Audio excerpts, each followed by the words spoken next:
नमस्कारम। हम पढ़ रहे हैं 10th class biology chapter 6 life processes. ये हमारी इस लेसन की 8th वीडियो है और हम आ गए हैं रेस्पिरेशन टॉपिक पर। रेस्पिरेशन रेस्पिरेशन क्या होता है? जब हम सांस लेते हैं, ऑक्सीजन यूज करते हैं, कार्बन डाइऑक्साइड गैस बाहर निकालते हैं, इसी प्रोसेस को रेस्पिरेशन कहते हैं। हिंदी में कहते हैं श्वसन। तो अब बात आती है कि रेस्पिरेशन हम क्यों करते हैं, हम सांस क्यों लेते हैं। तो देखिए, इस धरती पर जितने ऑर्गेनिज्म हैं, जितने जीव हैं, उनमें से ज्यादातर जीवों को जीवन जीने के लिए ऑक्सीजन की जरूरत होती है और इस ऑक्सीजन को लेने के लिए रेस्पिरेशन की जाती है। तो हम सांस क्यों लेते हैं? ताकि हम ऑक्सीजन ले सकें। दूसरी बात, अब ऑक्सीजन की जरूरत क्यों पड़ती है फिर? तो ऑक्सीजन की जरूरत क्यों पड़ती है? हमारी बॉडी को एनर्जी चाहिए। कोई भी बॉडी है, कोई भी जीव है, उसको जीवन जीने के लिए एनर्जी, ऊर्जा चाहिए। और एनर्जी बनाने के लिए दो चीजों की आवश्यकता होती है, एक तो फूड और दूसरा ऑक्सीजन। तो फूड हम खा लेते हैं, हमारे पेट में चला जाता है। ऑक्सीजन हम हवा से लेते हैं। तो फिर ये फूड और ऑक्सीजन दोनों हमारी बॉडी के सेल्स के पास पहुंच जाती है। फिर सेल्स क्या करती हैं? ऑक्सीजन और फूड की हेल्प से एनर्जी बनाती हैं। वो क्या करती हैं? फूड की ऑक्सीडेशन करती हैं और उसकी इस प्रोसेस में एनर्जी निकलती है और उस एनर्जी को हम यूज करते हैं।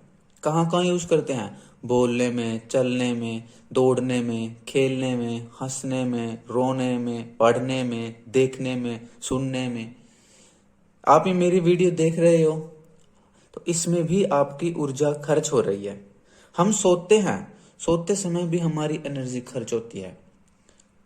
तो जब तक हम जीवित हैं तो हमें एनर्जी की जरूरत पड़ती है और उस एनर्जी को लेने के लिए हमें ऑक्सीजन और फूड की आवश्यकता होती है। ऑक्सीजन लेने के लिए हम रेस्पिरेशन करते हैं।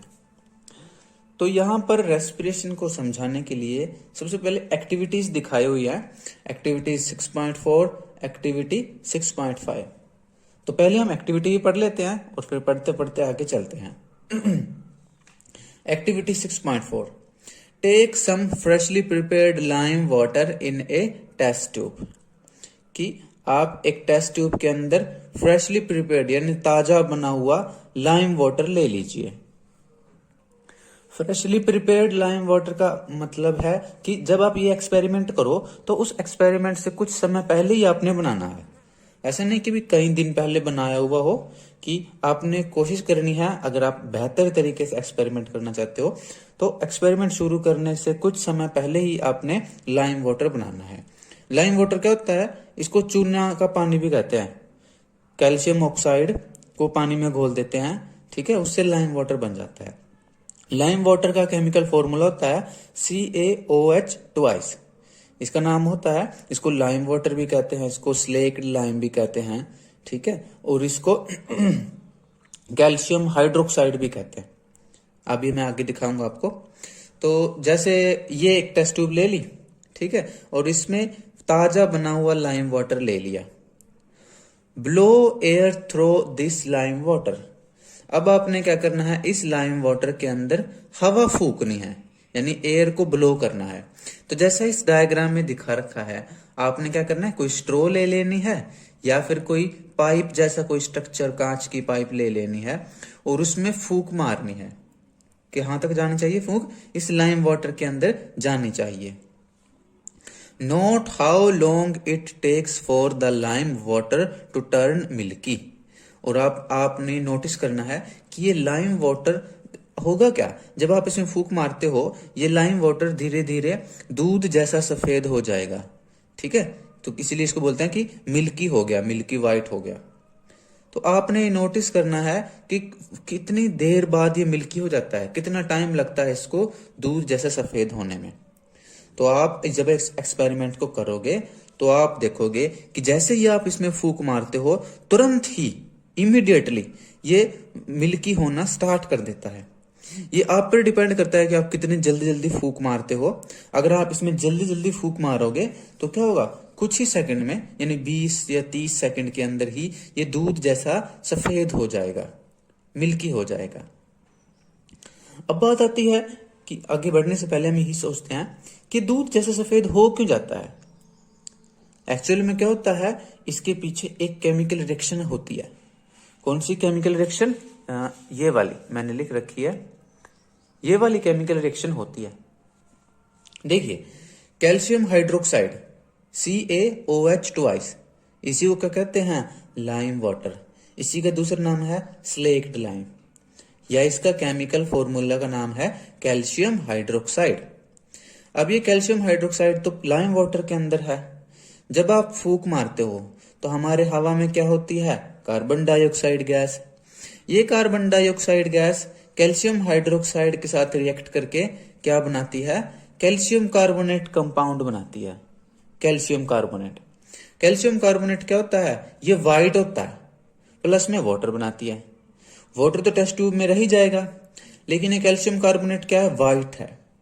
ठीक है, अब इसकी वजह से क्या हो जाएगा, वो दूध जैसा सफेद हो जाएगा। सॉल्यूशन कैसा हो जाएगा, मिल्की व्हाइट हो जाएगा। देखिए, लाइम वाटर तो कैसा होता है, ट्रांसपेरेंट, लेकिन जब आप फूंक मारते हो तो वो क्या हो जाएगा, ट्रांसपेरेंट की बजाय वो दूध जैसा सफेद हो जाता है। यूज ए सिरिंज और पिचकारी to pass air through some fresh lime water taken in another test tube, figure 6.7। एक दूसरी टेस्ट ट्यूब ले लीजिए, उसके अंदर भी फ्रेश लाइम वाटर ले लीजिए, और फिर एक सिरिंज यानी जो खाली इंजेक्शन होता है, सिरिंज या एक पिचकारी लेकर के उसकी हेल्प से हवा पास कीजिए। जैसे पहले वाली टेस्ट ट्यूब में तो हमने मुंह से एयर पास की थी, लेकिन यहाँ मुंह से नहीं, यहाँ इन्वायरमेंट में से, जैसे पिचकारी है वो बाहर नॉर्मली इन्वायरमेंट में से हवा पास करेगी इस टेस्ट ट्यूब के अंदर। Note how long it takes for this lime water to turn milky, और ये नोटिस कीजिए कि इस लाइम वाटर को मिल्की होने में कितना टाइम लगेगा। तो आप देखोगे कि इस केस में क्या है, वाटर जो है मिल्की बहुत स्लोली होगा, बहुत धीरे धीरे होगा, और उतना ही जितना टेस्ट ट्यूब बी में था इतना ही मिल्की करने के लिए इसको कई गुना ज्यादा टाइम लगेगा। ऐसा होता किस वजह से है, देखिए ऐसा होता इस वजह से है, जो हम एयर हम सांस से बाहर निकालते हैं। देखो इसमें तो क्या था, टेस्ट ट्यूब बी में इसमें तो क्या था, बहुत जल्दी 20 से 30 सेकंड के अंदर ही वो टेस्ट ट्यूब का जो वाटर था वो मिल्की हो गया था। लेकिन ये वाली टेस्ट ट्यूब इसमें बहुत ज्यादा टाइम लगेगा, कई गुना ज्यादा टाइम लगेगा। ऐसा इसलिए होता है क्योंकि जो हम मुंह से एयर बाहर निकालते हैं, देखिए जो एक्सेल्ड एयर होती है, यानी जो हम मुंह से सांस के द्वारा हवा बाहर निकालते हैं, उसमें 4% से लेकर के या लगभग 4.5% तक कार्बन डाइऑक्साइड होती है, यानी कि उसमें ज्यादा कार्बन डाइऑक्साइड होती है। इसलिए अब ज्यादा कार्बन डाइऑक्साइड होती है तो ये वाली रिएक्शन होती है, और कार्बन डाइऑक्साइड लाइम वाटर के साथ रिएक्ट करके कैल्शियम कार्बोनेट बना देती है और वाटर बना देती है। अब ये ज्यादा मात्रा में बनता है क्योंकि ज्यादा कार्बन डाइऑक्साइड होती है, इसलिए ये जल्दी दूध जैसा सफेद मिल्की वाइट हो जाती है। लेकिन टेस्ट ट्यूब ए में क्या है, एटमॉस्फेयर वाली हवा डाली हमने पिचकारी की हेल्प से या सिरिंज की हेल्प से। एटमॉस्फेयर में कार्बन डाइऑक्साइड बहुत कम होती है, यह लगभग 0.04% होती है। तो देखिए 1% भी नहीं है, आधा परसेंट भी नहीं है, आधे से आधा परसेंट भी नहीं है, यानी बहुत कम है। अब कम कार्बन डाइऑक्साइड है तो इसलिए कम कार्बन डाइऑक्साइड लाइम वाटर से रिएक्ट करेगी, इसलिए कम कैल्शियम कार्बोनेट बनेगा। ठीक है, इसलिए इस वाले टेस्ट ट्यूब में मिल्की वाइट होने में बहुत ज्यादा टाइम लग जाएगा, क्योंकि कार्बन डाइऑक्साइड बहुत कम है तो बहुत स्लोली ये होगा। What does this tell us about the amount of carbon dioxide in the air that we breathe out? कि इस एक्टिविटी से हमें क्या पता चलता है कि जो हम सांस बाहर निकालते हैं उसके अंदर कितनी कार्बन डाइऑक्साइड होती है। तो इस एक्टिविटी से यही पता चलता है कि हवा में जितनी कार्बन डाइऑक्साइड है उससे ज्यादा कार्बन डाइऑक्साइड हम अपने सांस से बाहर निकालते हैं। यानी जो हम सांस से हवा बाहर निकाल रहे हैं और जो हवा इन्वायरमेंट की है उसका कंपैरिजन करें तो हमारे सांस वाली हवा में ज्यादा कार्बन डाइऑक्साइड होती है। और ये हमने देखा ये कितनी होती है, ये 4% या 4.5% होती है कार्बन डाइऑक्साइड हमारी सांस के अंदर जो हम बाहर निकालते हैं। लेकिन एटमॉस्फेयर में कार्बन डाइऑक्साइड बहुत कम होती है, लगभग 0.04% होती है। तो इस एक्टिविटी से हम ये प्रूव करते हैं कि हम सांस में कार्बन डाइऑक्साइड गैस बाहर निकालते हैं। जैसे हम पहले पढ़ते आए हैं, अब तक की क्लासेस में पढ़ते आए हैं कि हम ऑक्सीजन गैस अंदर लेके जाते हैं, कार्बन डाइऑक्साइड गैस बाहर निकालते हैं। फिर प्लांट्स उल्टा करते हैं, वो कार्बन डाइऑक्साइड अंदर लेके जाते हैं, ऑक्सीजन बाहर निकालते हैं। वो हमें ऑक्सीजन देते हैं, हम उनको कार्बन डाइऑक्साइड देते हैं। लेकिन इस एक्टिविटी में हम प्रूव कर सकते हैं कि हमारी सांस के अंदर कार्बन डाइऑक्साइड होती है। अब नेक्स्ट आती है एक्टिविटी 6.5। इसको पढ़ते हैं। टेक सम फ्रूट जूस और sugar solution and add some yeast to this. Take this mixture in a test tube fitted with a 1 holed cork. यानी कि आप क्या कीजिए, सबसे पहले तो फ्रूट जूस ले लीजिए थोड़ा सा, या फिर शुगर सॉल्यूशन यानी मीठा पानी ले लीजिए, और फिर उसके अंदर यीस्ट पाउडर डाल दीजिए, और फिर इसको क्या कीजिए, इस मिक्सचर को टेस्ट ट्यूब के अंदर डाल दीजिए, और टेस्ट ट्यूब के ऊपर 1 होल्ड कॉर्क यानी एक छेद वाली कॉर्क लगा दीजिए। इसको मैं डायग्राम की हेल्प से आपको दिखाता हूं। देखो क्या करना है हमने, ये देखिए यहां मैंने एक सिंपल से डायग्राम से समझाने की कोशिश की है। क्या कीजिए, एक टेस्ट ट्यूब ले लीजिए, उस टेस्ट ट्यूब के अंदर आपने क्या लेना है, जूस ले लेना है या फिर शुगर सॉल्यूशन ले लेना है। जैसे मैंने यहां पर क्या किया, शुगर सॉल्यूशन यानी मीठा पानी ले लिया। फिर उसके अंदर यीस्ट पाउडर डाल दीजिए। यीस्ट आता है, ये पाउडर की फॉर्म में होता है, इसको डाल दीजिए। यीस्ट क्या होता है, फंजाई होती है।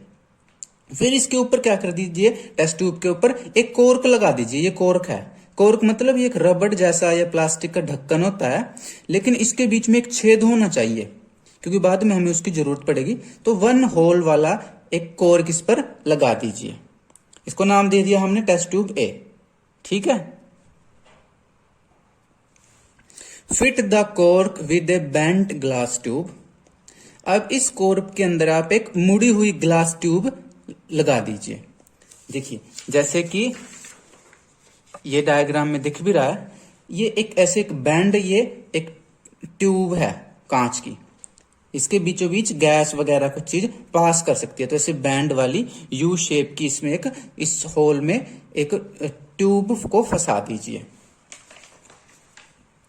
Dip the free end of the glass tube into a test tube containing freshly prepared lime water. क्या कीजिए, एक टेस्ट ट्यूब और ले लीजिए, उसके अंदर भी फ्रेश प्रिपेयर्ड लाइम वाटर डाल दीजिए, और इस बैंड वाली ग्लास ट्यूब का दूसरा सिरा उसमें डाल दीजिए। जैसे कि ये डायग्राम में दिखाई दे रहा है। क्या किया हमने, एक वाला सिरा तो इसमें था शुगर सॉल्यूशन वाले में, इसका दूसरा सिरा हमने एक नई टेस्ट ट्यूब में डाल दिया, और इस टेस्ट ट्यूब के अंदर क्या है, शुगर सॉल्यूशन नहीं है, इसमें क्या है, लाइम वाटर है, फ्रेशली प्रिपेयर्ड लाइम वाटर। यहां पर कॉर्क लगाने की जरूरत नहीं है, तो हमने सिंपल इसको ऐसे एडजस्ट कर दिया। What change is observed in the lime water and how long does it take for this change to occur?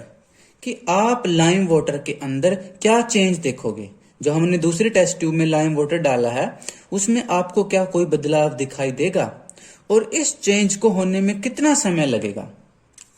तो देखिए आप देखोगे कि कुछ समय बाद, कुछ मिनटों बाद ये जो लाइम वाटर है ये दूध जैसा सफेद होने लगेगा। क्यों होने लगेगा, क्योंकि इस पाइप में से बबल्स निकलेंगे, बुलबुले निकलेंगे गैस के।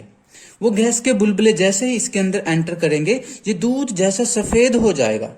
जैसे पिछली एक्टिविटी में हम सांस के द्वारा देखा था, हमने सफेद हो गया था, सेम ऐसे ही यहाँ पर भी ये लाइम वाटर जो पहले तो ट्रांसपेरेंट था, लेकिन अब मिल्की वाइट हो जाएगा, दूध जैसा सफेद हो जाएगा। ऐसा होता क्यों है? देखिए, ऐसा होता इसलिए है क्योंकि जो ये टेस्ट ट्यूब है, इधर ना एक केमिकल रिएक्शन होती है। उस केमिकल रिएक्शन के अंदर, अभी हम पढ़ेंगे सारा, उस केमिकल रिएक्शन के अंदर कार्बन डाइऑक्साइड गैस बनेगी। अब क्योंकि ऊपर तो कोर्क लगी हुई है, ढक्कन बंद है, ठीक है, लेकिन ये ट्यूब है, तो वो कार्बन डाइऑक्साइड इस ट्यूब के जरिए ट्रेवल करती हुई यहाँ लाइम वाटर तक पहुंच जाएगी, और लाइम वाटर में वो कार्बन डाइऑक्साइड लाइम वाटर से रिएक्ट करके फिर क्या बना देगी? कैल्शियम कार्बोनेट बना देगी, जो व्हाइट होता है, जिसकी वजह से ये दूध जैसा सफेद हो जाएगा।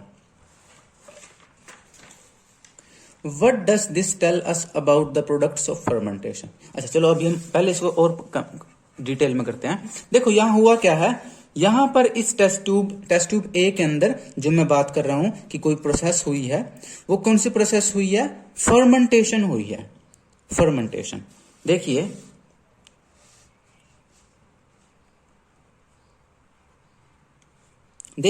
फर्मेंटेशन क्या होती है? फर्मेंटेशन क्या है? फूड, कई सारे ऑर्गेनिज्म में फर्मेंटेशन होती है। यहां क्योंकि हमने यीस्ट लिया है, तो यहां हो रही है फर्मेंटेशन इन यीस्ट। क्या हो रहा है यहाँ पर? यीस्ट फूड से एनर्जी बना रहा है, इथेनॉल बना रहा है, और कार्बन डाइऑक्साइड गैस बना रहा है। दरअसल यीस्ट क्या कर रहा है? रेस्पिरेशन कर रहा है, और अपना जीवन जीने के लिए वो एनर्जी बना रहा है, ठीक है। लेकिन इसके लिए ऑक्सीजन की जरूरत नहीं है। जैसे हम सांस लेते हैं, यीस्ट को ऑक्सीजन गैस की जरूरत नहीं है एनर्जी बनाने के लिए। ये एब्सेंस ऑफ ऑक्सीजन की में ही इस प्रोसेस को पूरा करता है। क्या बनाता है? ये फूड से एनर्जी बनाता है, इस एनर्जी को ये यूज कर लेता है। इथेनॉल और कार्बन डाइऑक्साइड इसके लिए वेस्ट होते हैं, ये अपने सेल से इसको बाहर निकाल देता है। इसी प्रोसेस को बोलते हैं फर्मेंटेशन। क्योंकि ये ऑक्सीजन की एब्सेंस में होती है, इसलिए इसको बोलते हैं एनारोबिक रेस्पिरेशन, ठीक है। एक तो होती है एरोबिक, जिसमें ऑक्सीजन की हेल्प चाहिए, ऑक्सीजन की प्रेजेंस होनी चाहिए। जिस रेस्पिरेशन में ऑक्सीजन की जरूरत नहीं होती, उसको कहते हैं एनारोबिक रेस्पिरेशन। तो एनारोबिक रेस्पिरेशन किस में हो रही है? यहाँ पर यीस्ट में हो रही है। क्यों हो रही है? क्योंकि यीस्ट शुगर से क्या बना रहा है? शुगर यहाँ पर उसका फूड है, और यीस्ट क्या बना रहा है शुगर से? और ये बना रहा है एनर्जी, इथेनॉल और कार्बन डाइऑक्साइड गैस। अब इथेनॉल तो क्या है? अल्कोहल है, लिक्विड है, वो तो यहीं रह जाती है। लेकिन कार्बन डाइऑक्साइड क्योंकि गैस है, तो ये ट्रेवल कर जाती है इस ट्यूब के जरिए, और कहां तक पहुंच जाती है? ये लाइम वाटर तक पहुंच जाती है। और लाइम वाटर में आकर के ये क्या करती है? वही वाली रिएक्शन करती है जो हमने पहले भी स्टडी की थी। क्या करती है? ये लाइम वाटर के साथ रिएक्ट करके कार्बन डाइऑक्साइड क्या बनाती है? कैल्शियम कार्बोनेट बनाती है, जो व्हाइट होता है देखने में, ठीक है। प्लस में वाटर बनाती है। वाटर तो पानी घुला ही रहता है उसके अंदर, टेस्ट ट्यूब के अंदर घुल ही जाता है वो तो। लेकिन ये कैल्शियम कार्बोनेट दूध जैसा व्हाइट होता है, इसलिए वो पूरा सॉल्यूशन मिल्की व्हाइट हो जाता है, ठीक है। तो इसमें हम प्रूव भी कर सकते हैं कि फर्मेंटेशन में कार्बन डाइऑक्साइड गैस बनती है, वो हम इस एक्टिविटी से प्रूव भी कर सकते हैं। तो ये फर्मेंटेशन प्रोसेस है। इसको हिंदी में किण्वन भी कहते हैं, किण्वन। ये क्या करता है? फर्मेंटेशन से यीस्ट की प्रोसेस है, और भी कहीं ऑर्गेनिज्म में हो सकती है, लेकिन यहाँ पॉपुलरली आप यीस्ट में पढ़ोगे अपने सिलेबस में, क्योंकि हम यीस्ट को स्टडी करते आ रहे हैं, जो ब्रेड वगैरह बनाता है इस तरह से। तो यहाँ पर अल्कोहल, कुछ लोग कहते हैं कि यीस्ट से अल्कोहल बनाई जाती है, तो वो इस प्रोसेस से बनाई जाती है, फर्मेंटेशन से। तो देखो यीस्ट ने यहाँ पर क्या बना दी? इथेनॉल बना दी।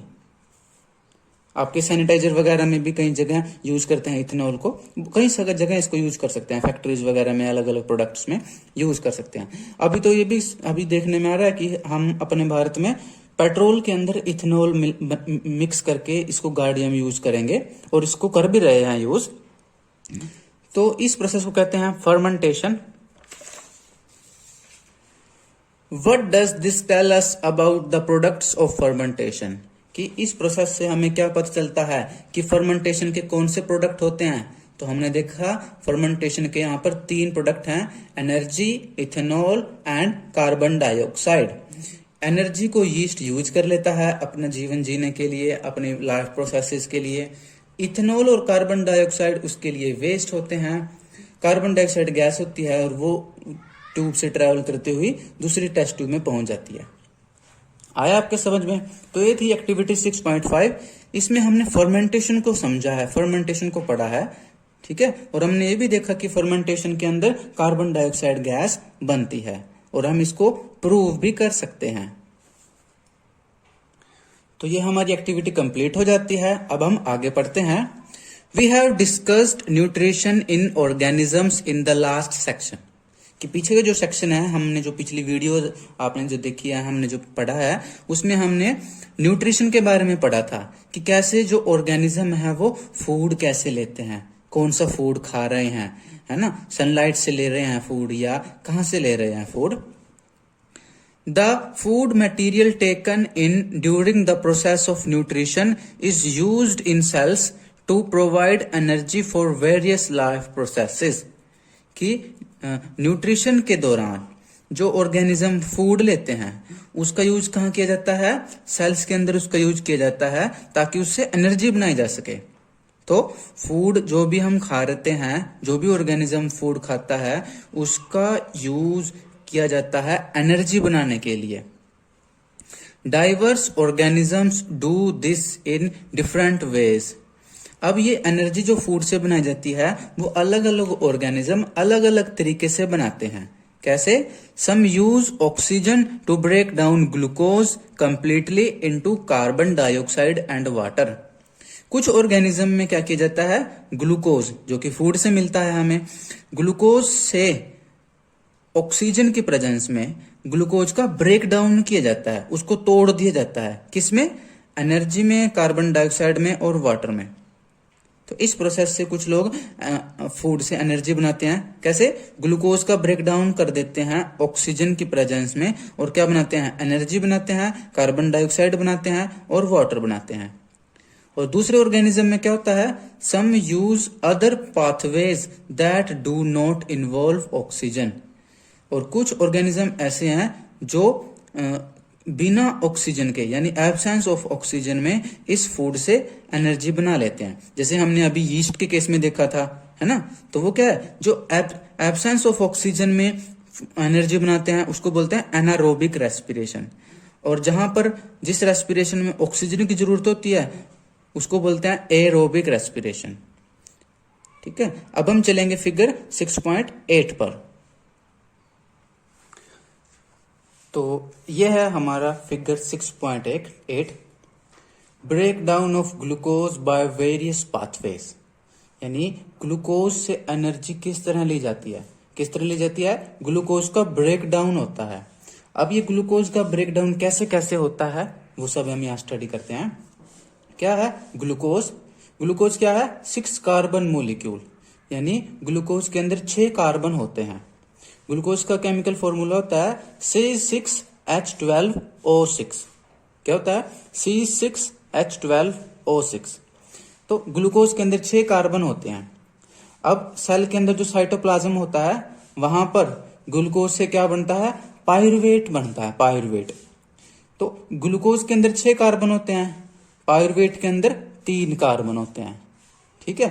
तो ग्लूकोज से पायरुवेट बनता है, तो एक ग्लूकोज से 2 पायरुवेट के मोलिक्यूल बनते हैं, क्योंकि इसमें 6 कार्बन है तो 3-3 कार्बन के 2 पायरुवेट बन जाते हैं, प्लस में थोड़ी सी एनर्जी बनती है। ये प्रोसेस कहाँ होती है, साइटोप्लाज्म में। इस प्रोसेस को ग्लाइकोलाइसिस भी कहते हैं। क्या कहते हैं, ग्लाइकोलाइसिस।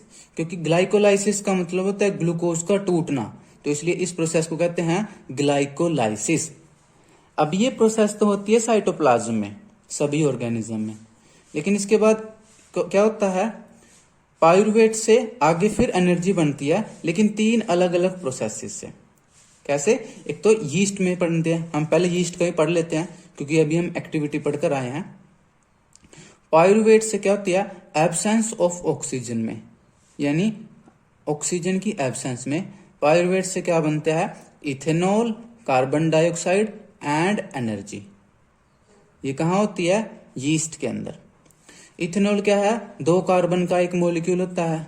तो एक पायरुवेट में 3 कार्बन होते हैं, है ना। तो 3 कार्बन से क्या बनेगा, एक तो इथेनॉल बन जाएगी, 2 कार्बन इसमें चले जाएंगे और एक कार्बन कार्बन डाइऑक्साइड में चला जाएगा। यानी एक पायरुवेट के मॉलिक्यूल से एक इथेनॉल का मॉलिक्यूल बनेगा, एक कार्बन डाइऑक्साइड का मॉलिक्यूल बनेगा, प्लस में एनर्जी बनेगी। ये प्रोसेस, इस प्रोसेस का नाम क्या होता है? फर्मेंटेशन भी कहते हैं इसको। जब हमें पिछले इसमें एक्टिविटी में पढ़ा था फर्मेंटेशन। ये प्रोसेस कहाँ होती है? एब्सेंस ऑफ ऑक्सीजन में, इसलिए इसको बोलते हैं एनारोबिक रेस्पिरेशन। Anaerobic respiration. और ये प्रोसेस भी कहाँ होती है? साइटोप्लाज्म में ही होती है। ग्लाइकोलाइसिस भी साइटोप्लाज्म में और ये फर्मेंटेशन भी साइटोप्लाज्म में होती है। लेकिन प्रेजेंस ऑफ ऑक्सीजन में कैसे बनती है? ये जो पायरुवेट मॉलिक्यूल है, ये प्रेजेंस ऑफ ऑक्सीजन में क्या बनाता है? Carbon dioxide, water and energy. क्या बनाता है? एक पायरुवेट में 3 कार्बन होते हैं, तो यहाँ पर 3 CO2 बन जाती है, यानी 3 मॉलिक्यूल्स ऑफ कार्बन डाइऑक्साइड बन जाते हैं। प्लस में यहाँ वाटर बनता है, प्लस में यहाँ एनर्जी बनती है। तो एक पायरुवेट के मॉलिक्यूल से carbon dioxide, water plus energy बनती है। तो जितने काफी सारे बनते रहते हैं, 2, 3, 4, 5 जितने बनते रहेंगे उतने एनर्जी कार्बन डाइऑक्साइड बनती रहेगी। ठीक है, ये कब होती है? प्रेजेंस ऑफ ऑक्सीजन में। हमारे अंदर भी होती है, हम सांस लेते हैं, फेफड़ों में ऑक्सीजन जाती है, वहां से फिर वो ऑक्सीजन सेल्स के पास जाती है। तो इसलिए इसको बोलते हैं एरोबिक रेस्पिरेशन। इसको तो क्या बोल रहे थे? एनारोबिक। और इसको बोलते हैं एरोबिक, AEROBIC, एरोबिक रेस्पिरेशन। ठीक है, एनारोबिक रेस्पिरेशन कहाँ होती थी? साइटोप्लाज्म में। लेकिन एरोबिक रेस्पिरेशन ये कहाँ होती है? माइटोकॉन्ड्रिया में। हमारे सेल्स के अंदर एक माइटोकॉन्ड्रिया ऑर्गेनेली होती है, उसके अंदर होती है। क्योंकि माइटोकॉन्ड्रिया में एनर्जी बन रही है, इसलिए इस माइटोकॉन्ड्रिया को पावर हाउस भी कहते हैं, क्योंकि देखो यहाँ पर पावर बन रही है, एनर्जी बन रही है। ठीक है, लेकिन कई बार एक प्रोसेस और होती है एनर्जी बनाने के लिए। वो कैसे होती है? देखिए, अगर आप एक दिन आप मान लो आप खेलते कम हो आप, लेकिन एक दिन आप बहुत दौड़ लिए, मान लो आप एक दिन 3 किलोमीटर दौड़ लिए खेल में, तो दौड़ लिए, रात को आप सो जाते हो, फिर अगले दिन जब आप उठोगे तो आपकी टांगें दर्द करती हैं। आपको लगता है कि यार कल मैं बहुत ज्यादा खेल लिया, इस वजह से मेरी टांगों में, बाजुओं में दर्द हो रहा है। ऐसा होता है ना? या मान लो आप अगर साइकिल नहीं चलाते हो, लेकिन एक दिन आपने 10 किलोमीटर साइकिल चलाई, तो अगले दिन क्या होगा? आपकी टांगों में हल्का हल्का दर्द होने लगेगा। उस दिन तो नहीं होगा, लेकिन अगले दिन जब आप सोकर उठोगे तो आपकी टांगों में दर्द होगा। ऐसा किस लिए होता है? ऐसा इस प्रोसेस के कारण होता है। देखिए, होगा क्या कि मान लो अगर आप दौड़ रहे हो, दौड़ने के लिए क्या चाहिए? एनर्जी। और एनर्जी बनाने के लिए क्या चाहिए? फूड और ऑक्सीजन। तो फूड आपने खा ही रखा है, ऑक्सीजन लेने के लिए बॉडी क्या करती है? सांस लेती है। तो अब ज्यादा एनर्जी चाहिए दौड़ने के लिए, तो उसके लिए आपको ज्यादा एनर्जी बनानी पड़ेगी, और ज्यादा एनर्जी बनाने के लिए ज्यादा ऑक्सीजन चाहिए। अब ज्यादा ऑक्सीजन के लिए आप तेज से सांस लेते हो, इसलिए दौड़ते हुए हमें सांस चढ़ जाता है, हम तेजी से सांस लेते हैं। लेकिन फिर भी हमारी बॉडी की नीड बहुत बढ़ जाती है, क्योंकि हम तेज दौड़ रहे होते हैं, तो इसलिए हमारी बॉडी रिक्वायर करती है कि हमें ज्यादा एनर्जी चाहिए, लेकिन हम उतनी ज्यादा ऑक्सीजन ले नहीं पाते। तो उस केस में बॉडी क्या करती है? इस वाले प्रोसेस से तो एनर्जी बनाती ही है, लेकिन बॉडी की जो सेल्स होती है, स्पेशली जो मसल सेल्स होती हैं, वो क्या करती है? एक दूसरे तरीके से भी एनर्जी बनाने लगती हैं, और वो वाला तरीका है ये लैक ऑफ ऑक्सीजन, है ना? तो ये कहाँ होती है? In our muscle cells. इसमें क्या होता है? पायरुवेट से लैक्टिक एसिड बनता है और एनर्जी बनती है। पायरुवेट क्या है? 3 कार्बन का मॉलिक्यूल है। लैक्टिक एसिड भी क्या है? 3 कार्बन का मॉलिक्यूल है। तो एक पायरुवेट से एक लैक्टिक एसिड बन जाता है, प्लस में एनर्जी बन जाती है। तो इसलिए अगले दिन जब आप सोकर उठते हो तो आपकी टांगों में दर्द कहाँ होगा? जहां पर मसल्स होती हैं। या अगर आप जिम में चले गए तो आपकी बाजुओं की जो मसल्स है, आपकी बॉडी की जहां जहां मसल है, वहां दर्द होता है। वहां दर्द क्यों होता है? क्योंकि आप जब जिम कर रहे थे या आप दौड़ रहे थे, तो उस टाइम पर आपकी बॉडी को ज्यादा एनर्जी की जरूरत थी। ज्यादा एनर्जी के लिए बॉडी को ज्यादा ऑक्सीजन की जरूरत थी, लेकिन आप उतना तेजी से सांस ले नहीं पा रहे थे, ज्यादा ऑक्सीजन पूरी डिमांड हो नहीं पा रही थी। तो बॉडी क्या करती है? इस वाली प्रोसेस से, हमारी जो मसल्स होती हैं वो इस वाली प्रोसेस से एनर्जी बनाने लगती हैं। इसमें क्या होता है? लैक्टिक एसिड बन जाता है। एनर्जी तो हम यूज कर लेते हैं दौड़ते हुए, चलते हुए या खेलते हुए, लेकिन ये लैक्टिक एसिड हमारी सेल्स में इकट्ठा हो जाता है। अब इस लैक्टिक एसिड के इकट्ठा होने के कारण हमें अगले दिन दर्द होने लगता है। ठीक है। तो एक दिन अगर आपने साइकिल चलाई और अगले दिन अगर आपकी टांगों में दर्द हो रहा है तो समझ जाना आपकी टांगों की मसल्स में क्या बन चुका है, लैक्टिक एसिड बन चुका है। लेकिन इसमें चिंता की बात नहीं होती। आप क्या करो, अपने टांगों का मसल्स का मालिश कर लो, सरसों के तेल से या किसी तेल से या देसी घी से आप मालिश कर लो। तो क्या होगा, 1-2 दिन में अपने आप ही आपकी बॉडी इस लैक्टिक एसिड को मेटाबोलाइज कर देती है। इस दर्द आपका अपने आप ठीक हो जाता है। तो उसमें चिंता करने की बात नहीं होती। लेकिन ये प्रोसेस भी कहाँ होती है, थोड़ी ऑक्सीजन की कमी में होती है, लैक ऑफ ऑक्सीजन, ठीक है। और ये प्रोसेस होती कहाँ है, साइटोप्लाज्म में। तो देखिए, ग्लाइकोलाइसिस भी साइटोप्लाज्म में होती है, फर्मेंटेशन भी साइटोप्लाज्म में होती है, लैक्टिक एसिड फॉर्मेशन भी साइटोप्लाज्म में होती है। लेकिन जो एरोबिक रेस्पिरेशन है ये कहाँ होती है, माइटोकॉन्ड्रिया में होती है। तो आया आपकी समझ में ये। तो हमने देखा कि अलग अलग तरीके से एनर्जी बना रही है sales. In all cases, the first step is the breakdown of glucose, a 6-carbon molecule, into a 3-carbon molecule called pyruvate. तो हमने यहाँ पर 3 केस पढ़े थे फिगर 6.8 में। तो हमने इन तीनों केस में देखा था कि पहला स्टेप सेम है सब में। उसमें क्या होता है, ग्लूकोज जो क्या है एक 6 कार्बन वाला मोलिक्यूल है, वो टूट जाता है, ब्रेक डाउन हो जाता है। किसमें, 3 कार्बन वाले पायरुवेट मोलिक्यूल में। तो क्योंकि ग्लूकोज में 6 कार्बन होते हैं तो इसलिए पायरुवेट में 3 कार्बन होते हैं, इसलिए एक ग्लूकोज के मोलिक्यूल से 2 मोलिक्यूल बनते हैं पायरुवेट के। This process takes place in the cytoplasm. यह प्रोसेस सेल के अंदर साइटोप्लाज्म के अंदर होती है। Further, the pyruvate may be converted into ethanol and carbon dioxide. This process takes place in yeast during fermentation. तो इस तरह से आगे जाकर के ये पायरुवेट इथेनॉल और कार्बन डाइऑक्साइड में कन्वर्ट हो सकता है, ठीक है। ये कहाँ होती है प्रोसेस, यीस्ट के अंदर होती है। इसका नाम है fermentation. Since this process takes place in the absence of air, oxygen, it is called anaerobic respiration.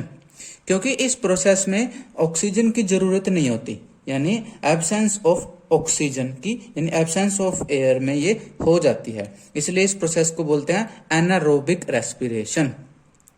Breakdown of pyruvate using oxygen takes place in the mitochondria.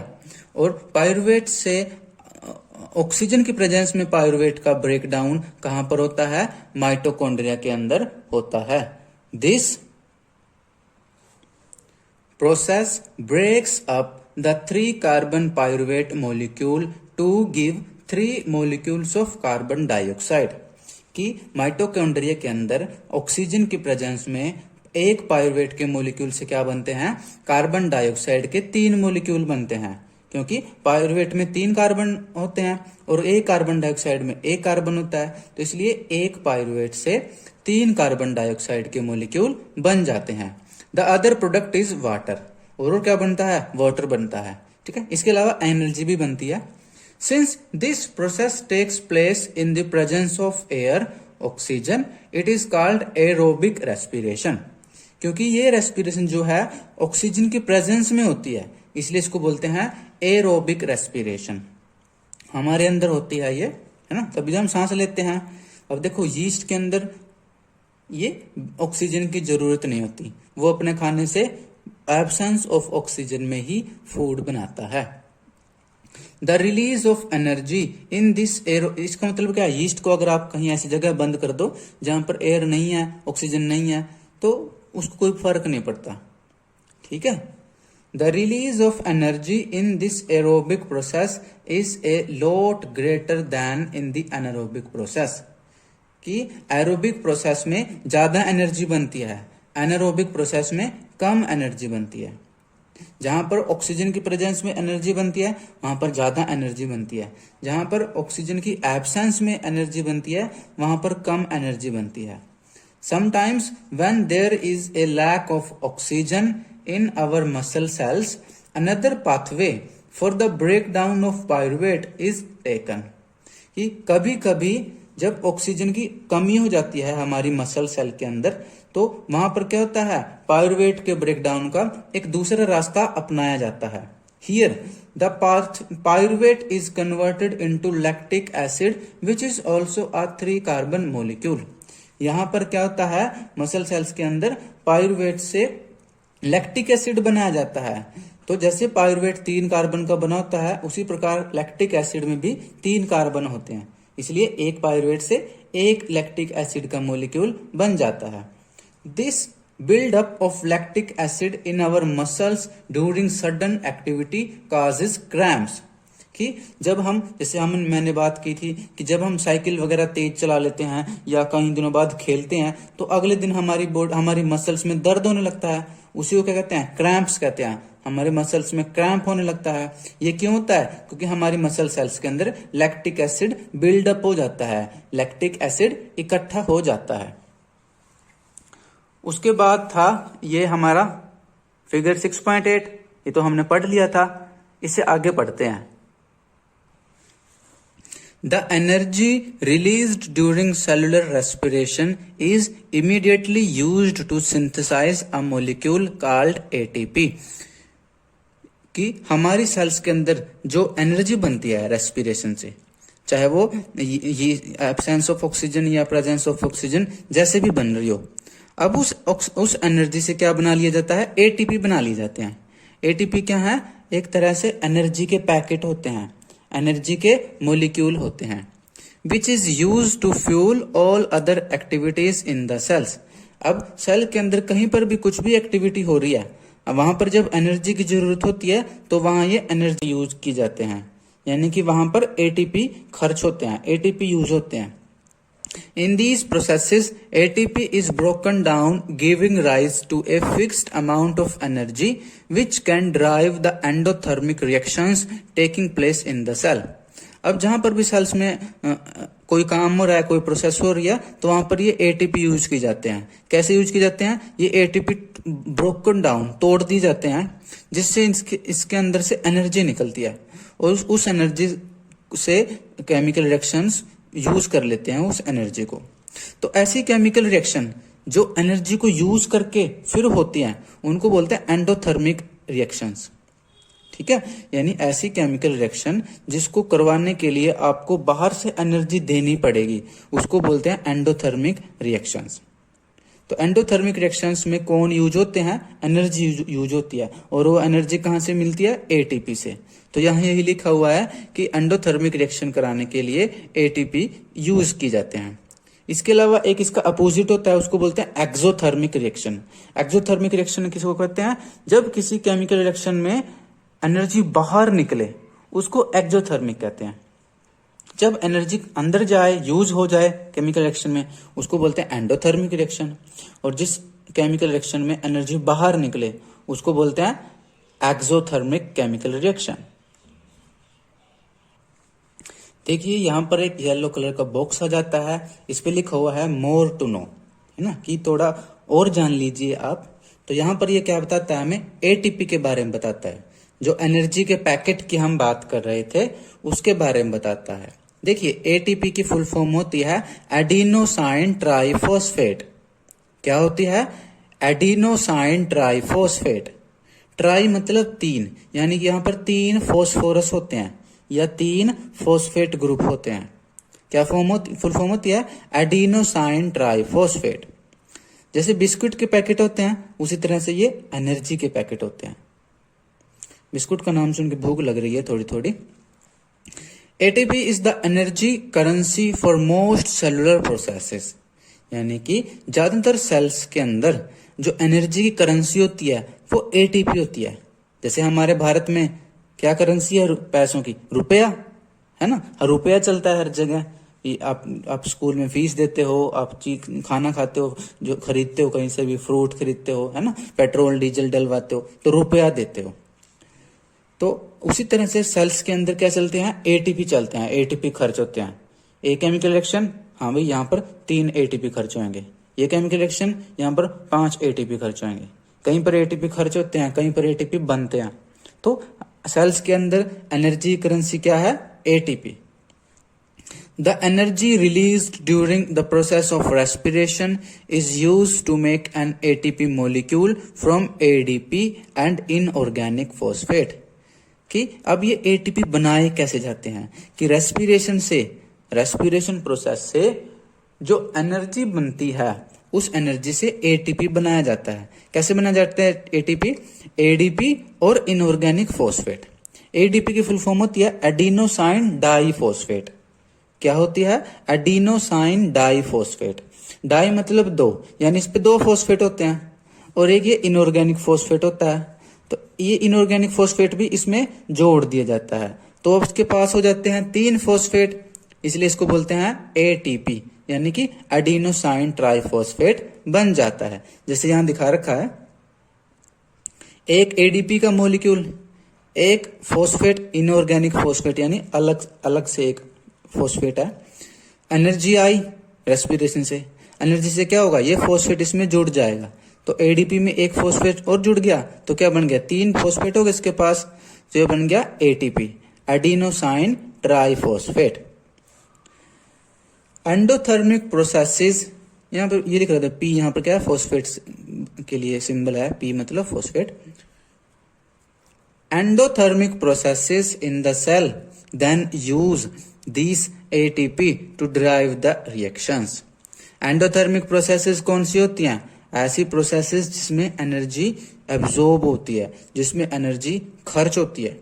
तो एंडोथर्मिक प्रोसेस के अंदर क्या है? एनर्जी के लिए ये ATP यूज किए जाते हैं।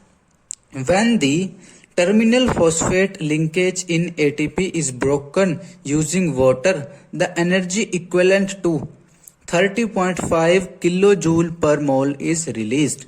कि इसमें से ATP में से एनर्जी कैसे निकलती है? जब इसमें टर्मिनल फोस्फेट यानी जो टेल पे जो फोस्फेट है उसको तोड़ दिया जाता है, तो उसमें से एनर्जी निकलती है। और कितनी एनर्जी निकलती है? 1 मोल ATP में से 30 किलो जूल एनर्जी निकलती है। कितनी एनर्जी? 1 मोल ATP में से 30.5 किलो जूल एनर्जी निकलती है। मोल, आपको याद है मोल क्या होता है? मोल हम आप 9th क्लास में पढ़कर भी आए होंगे। मोल का मतलब होता है 6.022 इंटू 10⁻23 पार्टिकल्स, यानी 6.022 इंटू 10⁻23 इतने क्या ले लो? ATP ले लो, और उनके अंदर से टोटल कितनी एनर्जी निकलेगी? 30.5 kilo joule. Think of how a battery can provide energy for many different kinds of uses. कि आप एक उदाहरण लीजिए, आप सोचिए कि एक बैटरी जो है एनर्जी देती है और वो अलग अलग जगह पर एनर्जी देती है ना? अलग अलग जगह पर यूज कर सकते हैं उसको। कैसे? It can be use to obtain mechanical energy, है ना? मैकेनिकल एनर्जी मतलब किसी मशीन में जब हम एनर्जी यूज करते हैं, जैसे आप बैटरी से आप रिमोट वाली कार चला सकते हो, है ना? मोटर चला सकते हो, वो क्या है? मैकेनिकल एनर्जी में यूज कर रहे हैं आप उसको। लाइट एनर्जी, बैटरी से आप बल्ब जगा सकते हो, लाइट एनर्जी मिल जाएगी। इलेक्ट्रिकल एनर्जी, बैटरी में बिजली होती है ना? वो इलेक्ट्रिसिटी है, इलेक्ट्रिकल एनर्जी। तो इस तरह से एंड सो ऑन। तो इस तरह से एक बैटरी को आप, बैटरी के अंदर एनर्जी होती है और उसको आप अलग अलग जगह यूज कर सकते हैं। जैसे उसको आप मोटरसाइकिल में यूज कर सकते हैं, जैसे उसको आप घर में यूज कर सकते हैं, मोबाइल में यूज कर सकते हैं, अलग अलग जगह पर उस बैटरी को यूज कर सकते हैं। Similarly, ATP can be used in the cells for the contraction of muscles. उसी तरह से क्या है? ATP में भी एनर्जी है, तो जिस प्रकार बैटरी को हम अलग अलग जगह यूज कर सकते हैं, उसी प्रकार ATP को भी हम अलग अलग जगह यूज कर सकते हैं। कहाँ कहाँ यूज कर सकते हैं? जैसे कॉन्ट्रैक्शन ऑफ मसल्स, है ना? मसल्स जब कॉन्ट्रैक्ट करती हैं, जैसे आप अगर किसी आप फाइट कर रहे हो, अगर आप दौड़ रहे हो, तो आपकी मसल्स क्या रिलैक्स करती हैं, कॉन्ट्रैक्ट करती हैं, रिलैक्स करती हैं, कॉन्ट्रैक्ट करती हैं, है ना? आप कोई भी, आप हाथ ऊपर नीचे कर रहे हो, आप जीभ ऊपर नीचे कर रहे हो, आप खड़े हो रहे हो, बैठ रहे हो, दौड़ रहे हो, तो जब आपकी मसल्स कॉन्ट्रैक्ट करती हैं, उसको एनर्जी की जरूरत होती है और वो एनर्जी वो ATP से यूज कर सकती हैं। प्रोटीन सिंथेसिस, आपकी बॉडी में जब प्रोटीन बनता है, सेल्स में जब प्रोटीन बनता है, उसमें एनर्जी यूज होती है, उसमें ATP यूज होते हैं।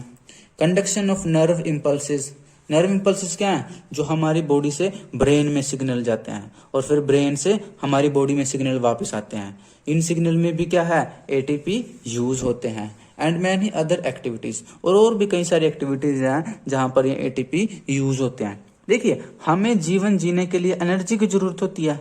हम जो भी काम कर रहे हैं उसमें एनर्जी की जरूरत होती है, चाहे हम देख रहे हों, सुन रहे हों, हंस रहे हों, रो रहे हों, खेल रहे हों, चाहे हम सो रहे हों, चाहे हम लड़ रहे हों, चाहे हम हंस रहे हों, इन सभी कार्यों में हमें एनर्जी की जरूरत होती है।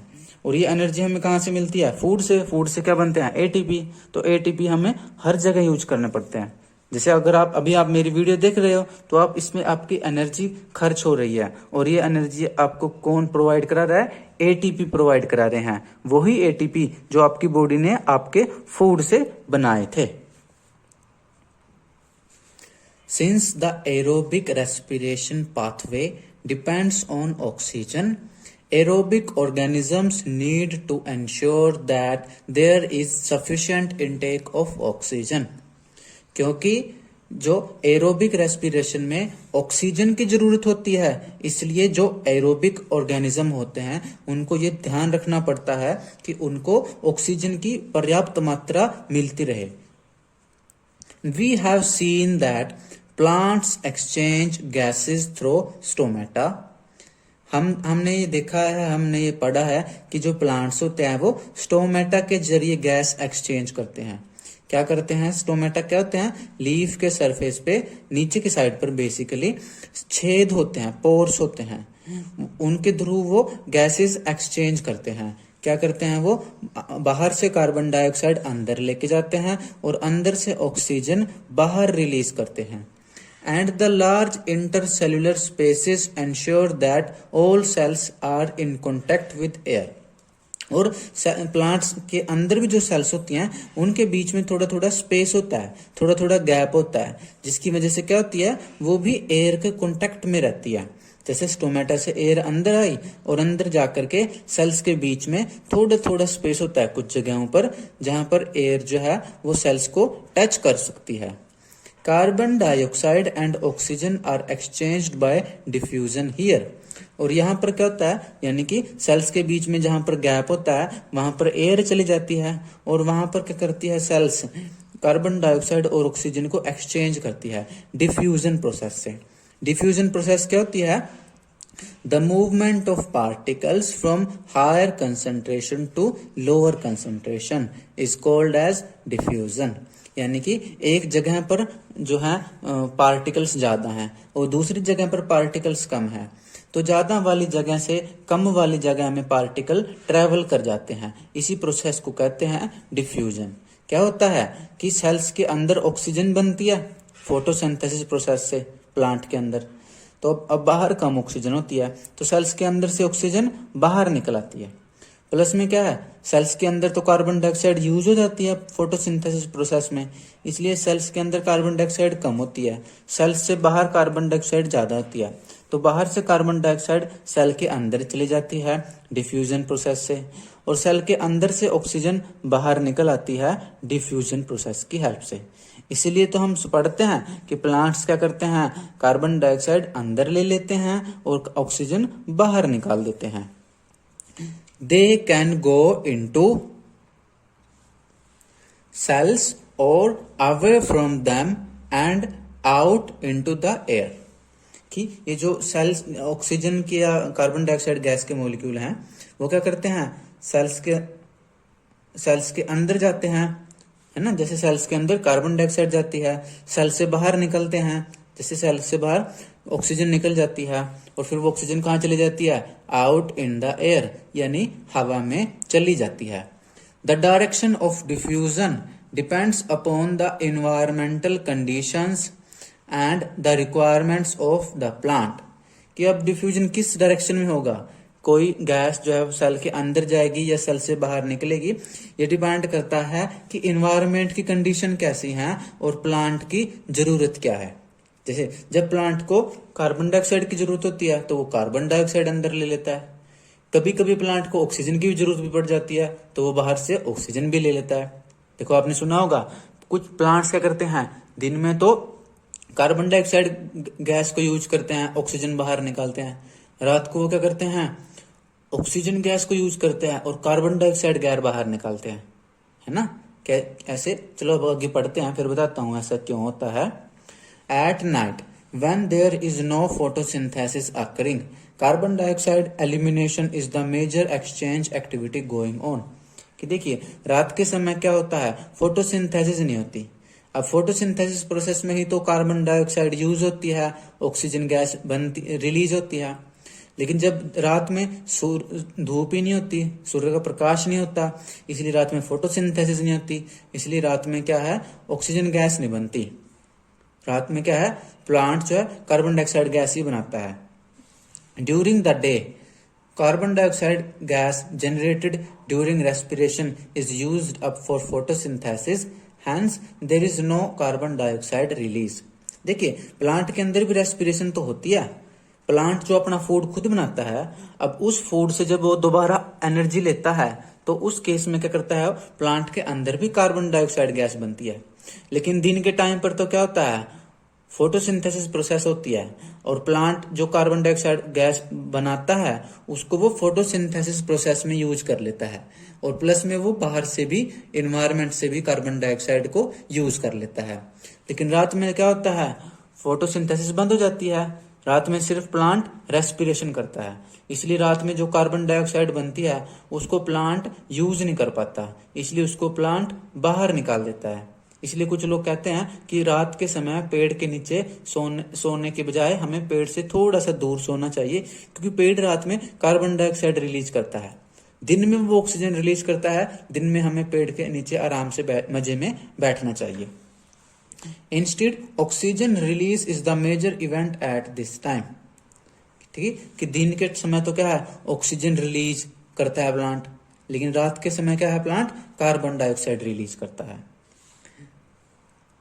Animals have evolved different organs for the uptake of oxygen from the environment and for getting rid of the carbon dioxide produced। अब अलग अलग ऑर्गन, जानवरों के अंदर अलग अलग ऑर्गन है जिससे वो ऑक्सीजन को अपने अंदर लेके जाते हैं और अपने अंदर से कार्बन डाइऑक्साइड को बाहर निकालते हैं।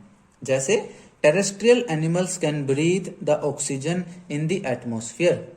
टेरेस्ट्रियल एनिमल्स क्या, कौन से होते हैं, ऐसे जानवर जो मिट्टी पर, धरती पर रहते हैं, जैसे हम इंसान हो गए, जैसे स्नेक हो गया, जैसे गाय भैंस बकरी शेर, ये सब ये क्या करते हैं, हवा में से ऑक्सीजन को लेते हैं। But animals that live in water need to use the oxygen dissolved in water. लेकिन वो जानवर जो पानी के अंदर रहते हैं, जैसे फिशेज होगी, वो क्या करते हैं, पानी में घुली हुई ऑक्सीजन को यूज करते हैं। यानी कि देखो अलग अलग जानवर अलग अलग तरह से ऑक्सीजन यूज करते हैं। जो लोग धरती पर रहते हैं उनमें वो हवा में से ऑक्सीजन यूज कर लेते हैं, उनमें लंग्स वगैरह होते हैं। जो पानी में होते हैं वो पानी में घुली हुई ऑक्सीजन की यूज करते हैं, उसके लिए उनके अंदर क्या होते हैं, गिल्स होते हैं। ठीक है, तो आगे आ जाती है हमारी एक्टिविटी 6.6, इसको पढ़ते हैं।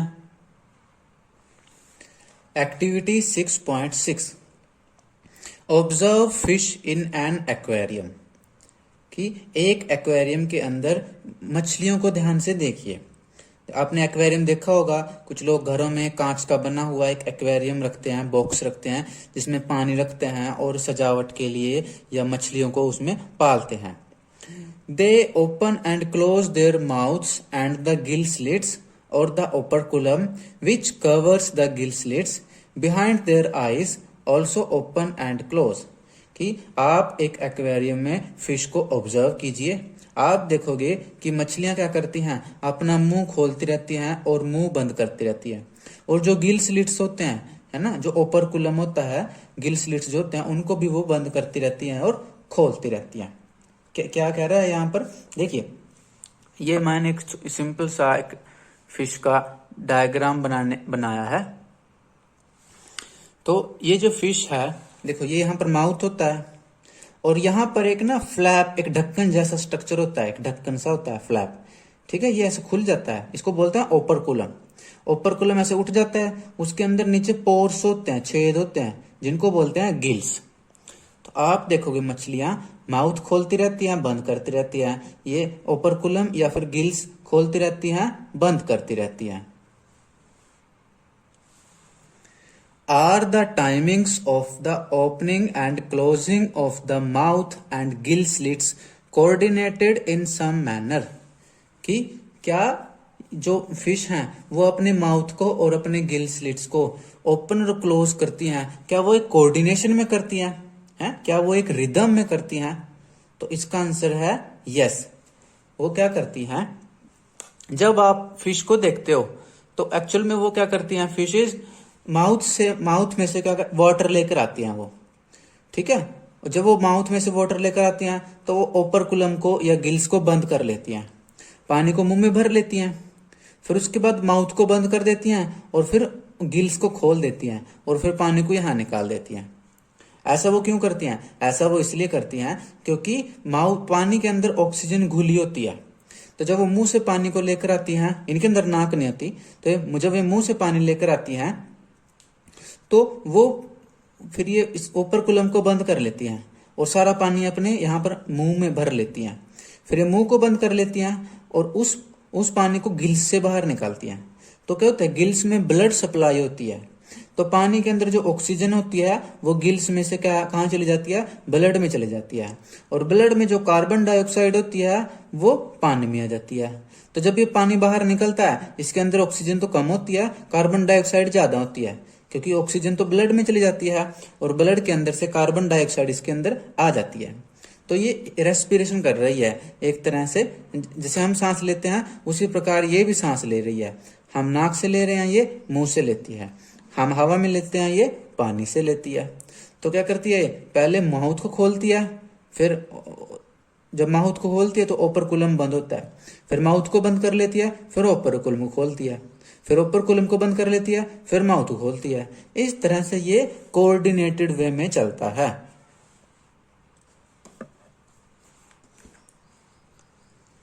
Count the number of times the fish opens and closes its mouth in a minute. कि एक मिनट में एक मछली कितने बार अपने मुंह को खोलती है और बंद करती है, आप ये काउंट कीजिए।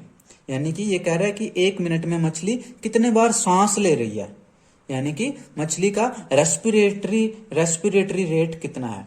तो आप देखोगे कि एक मछली एक मिनट में लगभग 90 से 100 बार सांस लेती है, यानी कि 90 to 100 टाइम्स पर मिनट जो है फिश सांस लेती है। ये एक एवरेज है।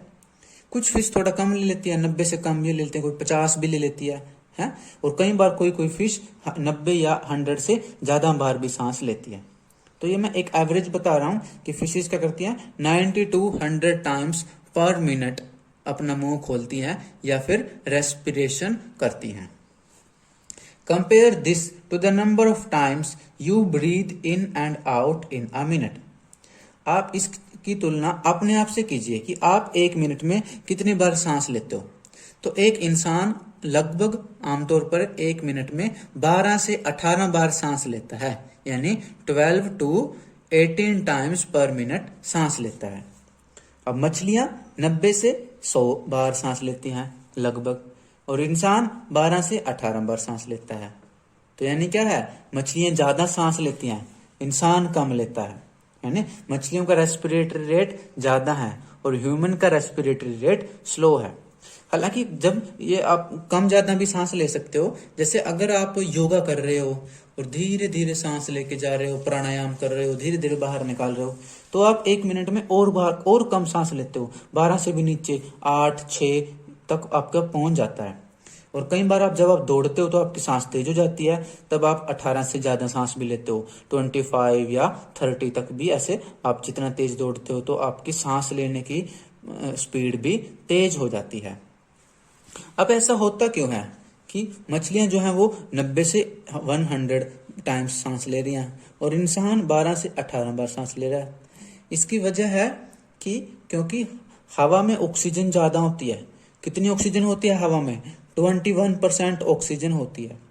इसलिए क्या है, हम धीरे धीरे सांस लेते हैं क्योंकि हवा में ज्यादा ऑक्सीजन है। हम कम सांस लेकर ही ज्यादा ऑक्सीजन की रिक्वायरमेंट को पूरा कर सकते हैं। लेकिन पानी में ऑक्सीजन कम घुली होती है, इसलिए मछली को ऑक्सीजन की रिक्वायरमेंट पूरा करने के लिए तेजी से ज्यादा बार सांस लेना पड़ता है। तो पानी में जो ऑक्सीजन है उसको किस में मापते हैं? मिलीग्राम पर लीटर में। पानी में जो ऑक्सीजन है उसको किस में मापते हैं? ऐसे mg पर लीटर में मापते हैं। आमतौर पर मछलियां 5 mg पर लीटर से लेकर के 15 mg पर लीटर की ऑक्सीजन वाले पानी में रहती हैं। कई बार पानी गंदा हो जाता है तो उसमें ऑक्सीजन और कम हो जाती है, 5 mg से भी कम हो जाती है। उस केस में मछलियां भी मरने लगती हैं। और कई बार पानी किसी जगह पे बहुत साफ भी हो सकता है, वहां पर 15 mg पर लीटर से थोड़ी ज्यादा ऑक्सीजन भी हो सकती है। लेकिन पानी में ऑक्सीजन क्योंकि कम मात्रा में घुलती है, क्योंकि डिजोल्व होना ऑक्सीजन के लिए पानी में थोड़ा डिफिकल्ट होता है, इसलिए पानी में ऑक्सीजन कम होती है, इसलिए मछलियां ज्यादा सांस लेती हैं, रेस्पिरेटरी रेट उनका ज्यादा होता है। लेकिन इसकी कंपैरिजन में हवा में ऑक्सीजन ज्यादा होती है, 21% होती है। इसलिए हवा वाले जीव जो हैं, जैसे इंसान है, हम धीरे धीरे सांस लेकर भी ज्यादा ऑक्सीजन ले सकते हैं। तो ये थी हमारी एक्टिविटी 6.6। तो आगे बढ़ते हैं। देखिए यहाँ पर एक इस तरफ येलो बॉक्स में भी एक पैराग्राफ है और इस तरफ भी पैराग्राफ है। पहले हम क्या करते हैं, ये वाला पैरा पढ़ लेते हैं और फिर जब ये पेज पूरा हो जाएगा फिर हम लास्ट में ये येलो वाला पैरा भी पढ़ लेंगे, ठीक है। तो कि ताकि मैं थोड़ा जूम कर सकूं, थोड़ा बड़ा हो, पहले हम इसको जूम कर लेता हूं, पहले इसको पढ़ लेते हैं फिर इसको पढ़ लेंगे, ठीक है। Since the amount of dissolved oxygen is fairly low compared to the amount of oxygen in the air, कि क्योंकि पानी में जो ऑक्सीजन घुली होती है वो कम मात्रा में होती है और हवा में ऑक्सीजन ज्यादा होती है, the rate of breathing in aquatic organisms is much faster than that seen in terrestrial organisms। इसलिए एक्वाटिक ऑर्गेनिज्म यानी जलीय जीव, इसलिए जलीय जीवों में रेस्पिरेशन का रेट तेज होता है और टेरेस्ट्रियल ऑर्गेनिज्म यानी धरती पर रहने वाले ऑर्गेनिज्म में रेस्पिरेटरी रेट स्लो होता है। Fishes take in water through their mouths and force it past the gills where the dissolved oxygen is taken up by blood. मछलियां क्या करती हैं, अपने मुंह से पानी को अंदर लेके जाती हैं और फिर इस पानी को फोर्स लगा करके गिल्स के थ्रू बाहर निकालती हैं, जिससे क्या होता है, गिल्स में से इस पानी की ऑक्सीजन जो घुली हुई थी वो ऑक्सीजन ब्लड के अंदर चली जाती है। Terrestrial organisms use the oxygen in the atmosphere for respiration. धरती पर रहने वाले जो जीव हैं वो हवा की ऑक्सीजन का उपयोग करते हैं। This oxygen is absorbed by different organs in different animals. अलग अलग जानवरों में ये हवा की ऑक्सीजन को भी अलग अलग तरह से अलग अलग अंगों द्वारा एब्जॉर्ब किया जाता है। जैसे अगर आप देखोगे इंसानों में या कई सारे जानवरों में फेफड़े होते हैं, है ना, और जो इंसेक्ट होते हैं जैसे ग्रास होपर वगैरह है, उनकी बॉडी में छोटी छोटी ट्यूब्स होती हैं जिनको ट्रैकियल ट्यूब्स कहते हैं।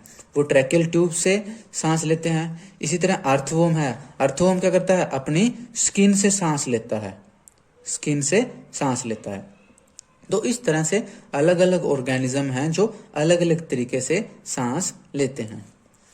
All these organs have a structure that increases the surface area which is in contact with the oxygen rich atmosphere।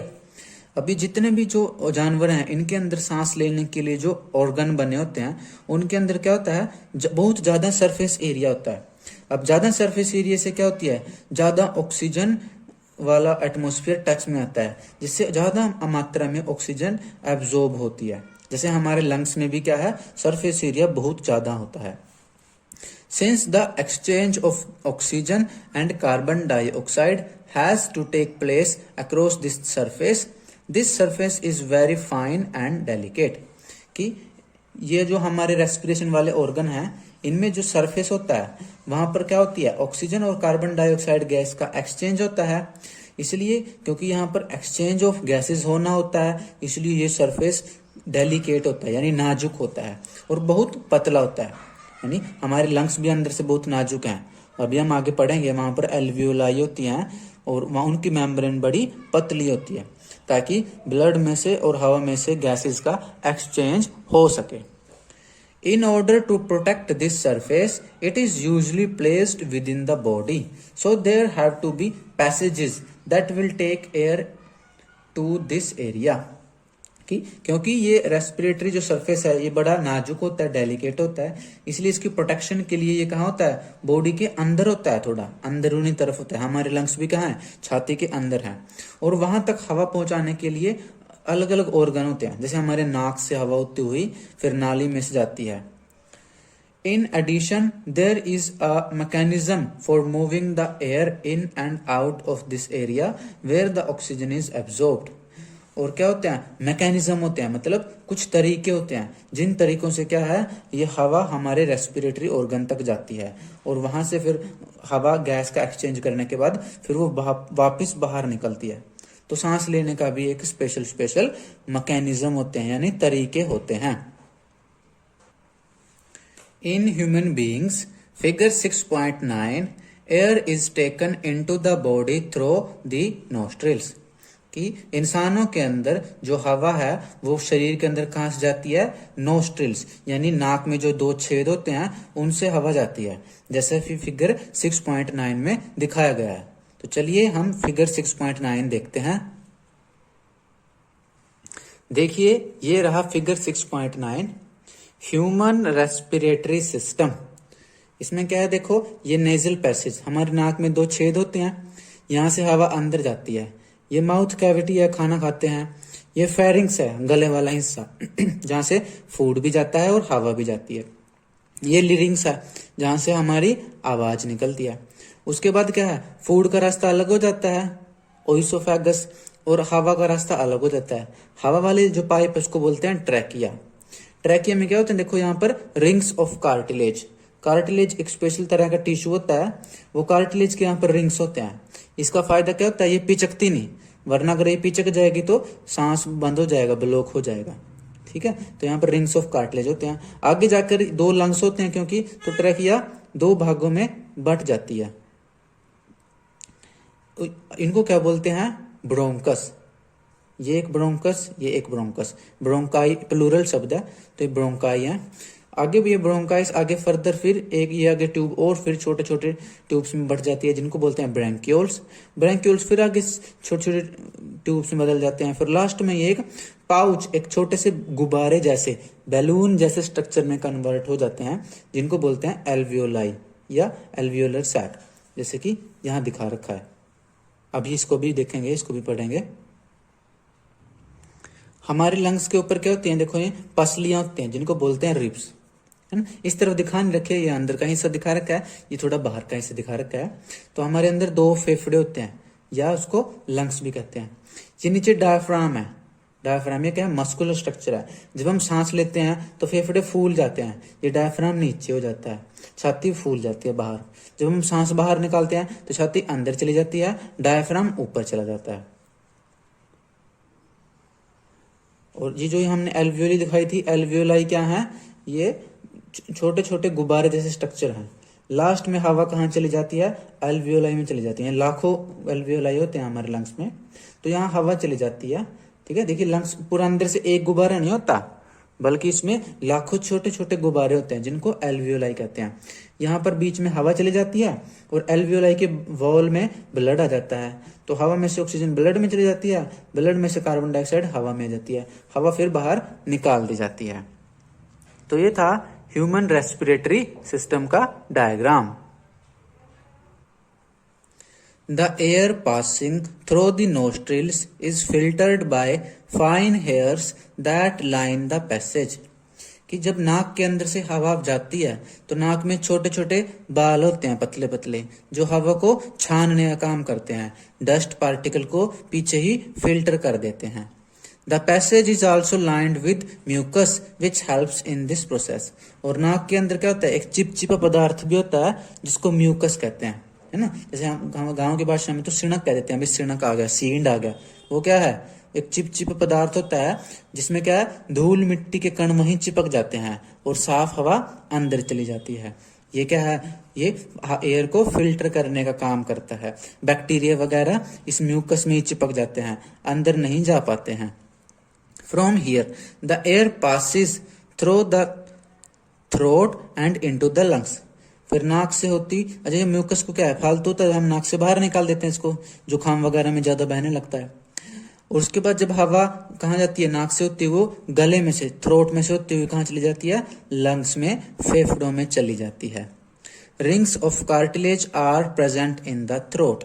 हमारे गले में क्या है, जो ट्रैकिया थी वहां पर क्या थे, कार्टिलेज के रिंग्स प्रेजेंट होते हैं। These ensure that the air passage does not collapse. In cartilage rings का फायदा क्या होता है, ये ट्रैकिया को पिचकने से नहीं देते। अगर ट्रैकिया पिचक जाएगी तो दम घुट जाएगा, सांस रुक जाएगा। तो ये सांस की नाली थोड़ी हार्डनेस प्रोवाइड करते हैं, जिससे सांस की नाली कभी भी बंद नहीं होती है। तो इसके बाद हम ये वाला पोर्शन पढ़ते हैं, ये येलो वाला जो बॉक्स में लिखा हुआ था, इसको पढ़ते हैं। Using tobacco directly or any product of tobacco in the form of cigar, cigarettes, bidis, हुक्का, गुटखा etc. is harmful। कि तंबाकू का अगर हम डायरेक्ट यूज करें या फिर इनडायरेक्ट यूज करें, वो हमारे शरीर के लिए हानिकारक होता है। चाहे हम सिगार पिए, चाहे सिगरेट पिए, चाहे बीड़ी, हुक्का या गुटखा का सेवन करें, ये हमारे स्वास्थ्य के लिए नुकसानदायक होते हैं। Use of tobacco most commonly affects the tongues, lungs, heart and liver। कि जो तंबाकू अगर कोई खाता है तो ये उसके जीभ को नुकसान पहुंचाता है, उसके फेफड़ों को नुकसान पहुंचाता है, उसके दिल को नुकसान पहुंचाता है, उसके लीवर को नुकसान पहुंचाता है। दरअसल होता तो क्या है, ये सारे शरीर को ही नुकसान पहुंचाता है। Smokeless tobacco is also a major risk factor for heart attacks, strokes, pulmonary diseases and several forms of cancers। देखिए एक स्मोकलेस टोबैको होता है, स्मोकलेस टोबैको क्या, ऐसा तंबाकू जिसमें धुआं नहीं निकल रहा, आप खा रहे हो, जैसे गुटखा खाते हैं लोग, उसमें धुआं तो नहीं निकलता है ना। तंबाकू ये कई सारे जाड़ में रख लेते हैं, है ना, होठों के पीछे रख लेते हैं, वो सब क्या है, स्मोक, धुआं नहीं निकलता, उसको बोलते हैं स्मोकलेस तंबाकू। ये भी नुकसान करता है ना। ये क्या करता है, हार्ट अटैक के लिए हार्ट अटैक करा देता है ना, स्ट्रोक करा देता है। स्ट्रोक क्या होता है, ये ब्रेन का अटैक है एक तरह, जैसे हार्ट अटैक है, हार्ट का अटैक है, उस तरह स्ट्रोक होता है ब्रेन का अटैक, यानी दिमाग पे अटैक होता है। दिमाग क्या होता है, damage to the brain from interruption of its blood supply, यानी ब्लड के, यानी ब्रेन के कुछ हिस्सों में ब्लड सप्लाई रुक जाती है, जिससे ब्रेन की सेल्स मरने लगती हैं, है ना। इसको ब्रेन अटैक कहते हैं या स्ट्रोक कहते हैं। इसके अलावा पल्मोनरी डिजीज हो जाती है, यानी जो हमारी ये लंग्स में जो होती हैं, ब्लड वेसल्स होती हैं या एल्वियोलाई वगैरह होती हैं, यानी ये सब बीमार कर देता है हमें, मतलब ये सांस की बीमारियां करता है, ठीक है। और ब्लड से रिलेटेड, मतलब जो ब्लड जो ट्रेवल करता है खून की नालियों में, उनको भी डैमेज करता है। और क्या करता है, कई प्रकार का कैंसर करता है, जैसे जीभ का कैंसर, मुंह का कैंसर, फेफड़ों का कैंसर। ये कैंसर को होने में कौन कारण पैदा करता है, ये तंबाकू पैदा करता है। There is a high incidence of oral cancer in India due to the chewing of tobacco in the form of गुटखा। कि भारत के अंदर ओरल कैंसर के काफी मामले आते हैं। ओरल कैंसर यानी मुंह का कैंसर। क्यों आते हैं, क्योंकि कुछ लोग तंबाकू चबाते हैं, गुटखा के रूप में तंबाकू चबाते हैं, इससे ओरल कैंसर यानी कि मुंह का कैंसर होता है। Stay healthy, just say no to tobacco and its products. कि हमें स्वस्थ रहना चाहिए और तंबाकू या उससे बने वस्तुओं को हमें ना कहनी चाहिए, उसका सेवन हमें नहीं करना चाहिए। Within the lungs, the passage divides into smaller and smaller tubes, which finally terminate in balloon-like structures, which are called alveoli, singular alveolus। हाँ, लंग्स के अंदर, फेफड़ों के अंदर जो ट्यूब्स हैं वो आगे जाकर के फिर पतले पतले ट्यूब्स में डिवाइड करती रहती हैं, और लास्ट में क्या बन जाता है, बैलून जैसे, गुब्बारे जैसे स्ट्रक्चर बन जाते हैं, जिनको एल्वियोलाई कहते हैं। एल्वियोलाई एक प्लूरल वर्ड है, सिंगुलर होता है alveolus. The alveoli provide a surface where the exchange of gases can take place. Alveoli के अंदर क्या है, एक पतला सा सरफेस होता है, वहां पर क्या होता है, गैस का एक्सचेंज होता है। The walls of the alveoli contain an extensive network of blood vessels. Alveoli की जो वॉल होती है वहां पर ब्लड सप्लाई होती है, यानी ब्लड वेसल्स, पतली पतली ब्लड वेसल्स प्रेजेंट होती हैं। As we have seen in earlier years, when we breathe in we lift our ribs and flatten our diaphragm. जब हम and the chest cavity becomes larger as a result, कि जैसे कि हम पहले भी पिछली क्लासेस में पढ़कर आ चुके हैं कि जब हम सांस लेते हैं तो क्या करते हैं, हमारी रिब्स, हमारी पसलियां ऊपर की ओर उठती हैं और हमारा डायफ्राम नीचे चला जाता है, फ्लैट हो जाता है, जिससे क्या होती है, छाती का साइज बढ़ जाता है, छाती फूल जाती है, चेस्ट कैविटी बढ़ जाती है। Because of this air is sucked into the lungs and फिल्स the expanded alveoli. तब जब हमारी छाती का साइज बढ़ जाता है तो उससे क्या होती है, एयर सक हो जाती है अंदर, यानी हवा नाक से अंदर खींच जाती है, जिससे हमारे जो एल्वियोलाई है उसमें हवा भर जाती है, फेफड़ों में हवा भर जाती है। The blood brings carbon dioxide from the rest of the body for release into the alveoli. जो खून है, जो ब्लड है, वो एल्वियोलाई के अंदर आता है, उसकी वॉल में, ब्लड वेसल्स में, और वो क्या करता है, पूरी बॉडी से कार्बन डाइऑक्साइड गैस को इकट्ठा करके एल्वियोलाई के पास आता है। And the oxygen in the alveolar air is taken up by blood in the alveolar blood vessel to be transported to all the cells in the body. और alveoli के जो अंदर जो हवा होती है वहां से ऑक्सीजन लेकर के ब्लड कहाँ चला जाता है, पूरी बॉडी को बांटने के लिए चला जाता है। During the breathing cycle, when air is taken in and let out, the lungs always contain a residual volume of air so that there is sufficient time for oxygen to be absorbed and for the carbon dioxide to be released। कि जब हम सांस लेते हैं और जब हम सांस बाहर निकालते हैं, तो जब भी हम सांस बाहर निकालते हैं कभी भी हमारे फेफड़े पूरी तरह खाली नहीं होते। जब हम पूरा जोर लगाने के बाद जितना सांस हम निकाल सकते हैं, सांस बाहर निकालने के बाद भी हमारे लंग्स में थोड़ी हवा बच जाती है, जिसके अंदर ऑक्सीजन और कार्बन डाइऑक्साइड का एक्सचेंज होता रहता है। इस हवा को कहते हैं residual volume. When the body size of animals is large, the diffusion pressure alone cannot take care of oxygen delivery to all parts of the body। कि जब जो किसी जानवर का बड़ा साइज हो उसके शरीर का, तो उसके अंदर सारी सेल्स तक ऑक्सीजन पहुंचाने के लिए डिफ्यूजन जो प्रोसेस है ये नाकाफी होती है, कि खाली डिफ्यूजन से हम बॉडी के सभी सेल्स तक ऑक्सीजन नहीं पहुंचा सकते। Instead, respiratory pigments take up oxygen from the air in the lungs and carry it to tissues which are deficient in oxygen before releasing it।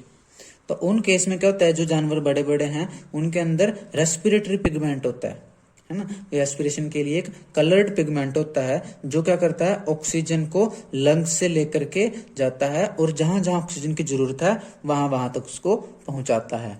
In human beings, the respiratory pigment is hemoglobin, which has a very high affinity for oxygen।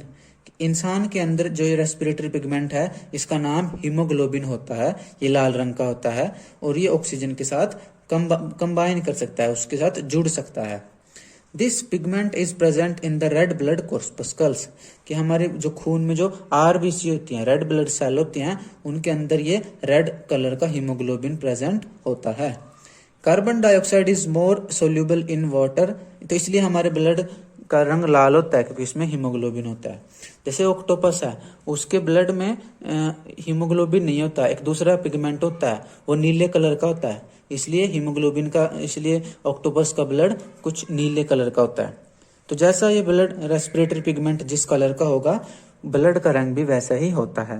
मनुष्य के अंदर ये haemoglobin लाल रंग का होता है, इसलिए हमारा ब्लड लाल होता है। Carbon dioxide is more soluble in water than oxygen is and hence is mostly transported in the dissolved form in our blood. कि कार्बन डाइऑक्साइड क्या है, ये ऑक्सीजन की कंपैरिजन में ज्यादा घुल सकती है पानी के अंदर, इसलिए कार्बन डाइऑक्साइड ब्लड के अंदर भी ज़्यादा घुल जाती है, इसलिए कार्बन डाइऑक्साइड घुल करके ब्लड के अंदर ट्रांसपोर्ट होती है। और भी ट्रांसपोर्ट होती है, मैं भी बताऊंगा कैसे कैसे। तो जो यहाँ पर हीमोग्लोबिन है ये एक तरह से ट्रक का काम करता है। जैसे ट्रक होते हैं वो सामान को फैक्ट्री से एक दूसरी फैक्ट्री तक ऐसे ट्रांसपोर्ट करते रहते हैं, उसी तरह हीमोग्लोबिन क्या करता है, ऑक्सीजन को ट्रांसपोर्ट करता है, लंग्स से लेकर जाता है और कहाँ जाता है, सारे सेल्स तक पहुंचा देता है। कार्बन डाइऑक्साइड कैसे कैसे ट्रांसफर करती है और ऑक्सीजन कैसे ट्रांसफर करती है, ये थोड़ा मैंने पेजेस पे लिखा हुआ है। देखिए जो ऑक्सीजन होती है वो क्या है, कुछ ऑक्सीजन तो डिजोल्व फॉर्म में ट्रांसफर होती है ना, थोड़ी ऑक्सीजन ब्लड में घुल जाती है। कितनी घुल जाती है, 2 से 3% खून के अंदर घुल जाती है, ठीक है, और वो ट्रांसपोर्ट हो जाती है।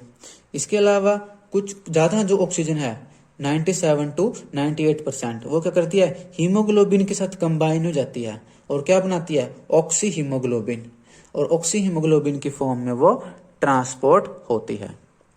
इसके अलग जो अगर हम कार्बन डाइऑक्साइड देखें तो कार्बन डाइऑक्साइड कैसे ट्रांसफर होती है, थोड़ी कार्बन डाइऑक्साइड तो क्या करती है, हीमोग्लोबिन के साथ कंबाइन कर जाती है और क्या बनाती है, कार्ब अमाइनो हीमोग्लोबिन है, और कार्ब अमाइनो हीमोग्लोबिन की फॉर्म में ट्रांसपोर्ट होती है।